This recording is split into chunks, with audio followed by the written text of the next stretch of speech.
Hi hello అండి అందరికీ నమస్కారం. Welcome back to B Bindaas channel. ఈరోజు నేను ఈ వీడియోలో spicy and crispy chicken pakoda ఇంట్లోనే చాలా తక్కువ మసాలాలతో చాలా టేస్టీగా ఎలా తయారు చేసుకోవాలో ఇప్పుడు ఈ వీడియోలో చూసేద్దాం. ఈ వింటర్ సీజన్లో ది బెస్ట్ రెసిపీ అండి చికెన్ కూడా మీరు ఒకసారి ట్రై చేసి చూడండి. అందుకోసమని నేను ఇక్కడ 1 కేజీ చికెన్ తీసుకున్నాను. ఈ చికెన్ని శుభ్రంగా వాష్ చేసి వాటర్ లేకుండా డ్రైన్ చేసి తీసుకోవాలి. ఇలా తీసుకున్న చికెన్లో మన టేస్ట్కి తగ్గట్టుగా సాల్ట్ వేసుకోవాలి. అలాగే నేను ఇక్కడ 1.5 టేబుల్ స్పూన్ కారం, అలాగే 1 స్పూన్ ధనియాల పొడి, 1/2 స్పూన్ జీలకర్ర పొడి, 1 స్పూన్ గరం మసాలా, అలాగే కొద్దిగా ఫుడ్ కలర్ వేస్తున్నాను.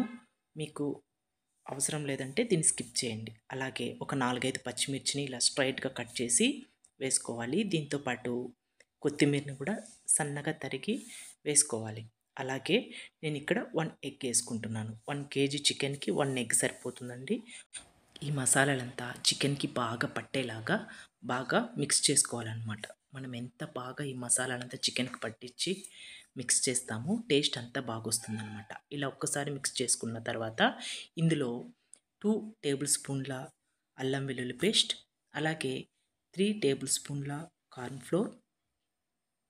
నేను ఇక్కడ మైదా యూజ్ చేయట్లేదు.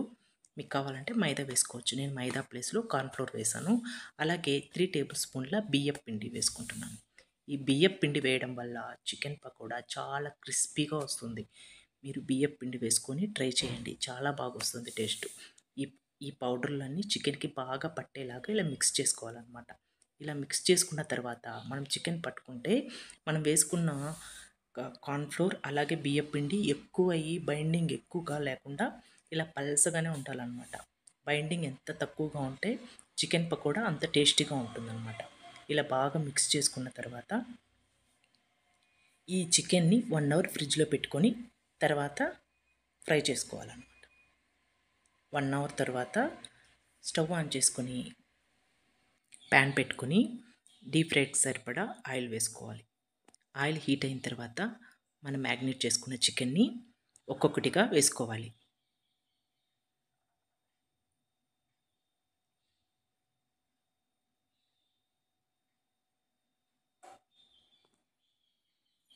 ఇలా చికెన్ వేసుకున్న వెంటనే గరిటె పెట్టి ఇలా తిప్పేయకుండా అట్లీస్ట్ ఒక 5 మినిట్స్ అలాగే వదిలేసిన తర్వాత గరిటెతో తిప్పాలన్నమాట. లేదంటే మొత్తం మనం చికెన్కి పట్టించిన బైండింగ్ మొత్తం ఓపెన్ అయిపోయి చికెన్ టేస్ట్గా ఉండదన్నమాట. సో కొద్దిసేపటి తర్వాత ఒక 5 మినిట్స్ అన్నా అలాగే వదిలేసి తర్వాత ఇలా మిక్స్ చేయాలి.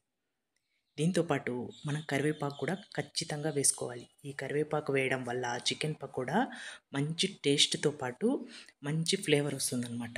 ఇది మాత్రం మిస్ అవ్వకుండా ఖచ్చితంగా కరివేపాకు వేసుకోండి. చికెన్ మొత్తం గోల్డెన్ బ్రౌన్లోకి వచ్చిన తర్వాత తీసేసుకోవడమే. అంతేనండి.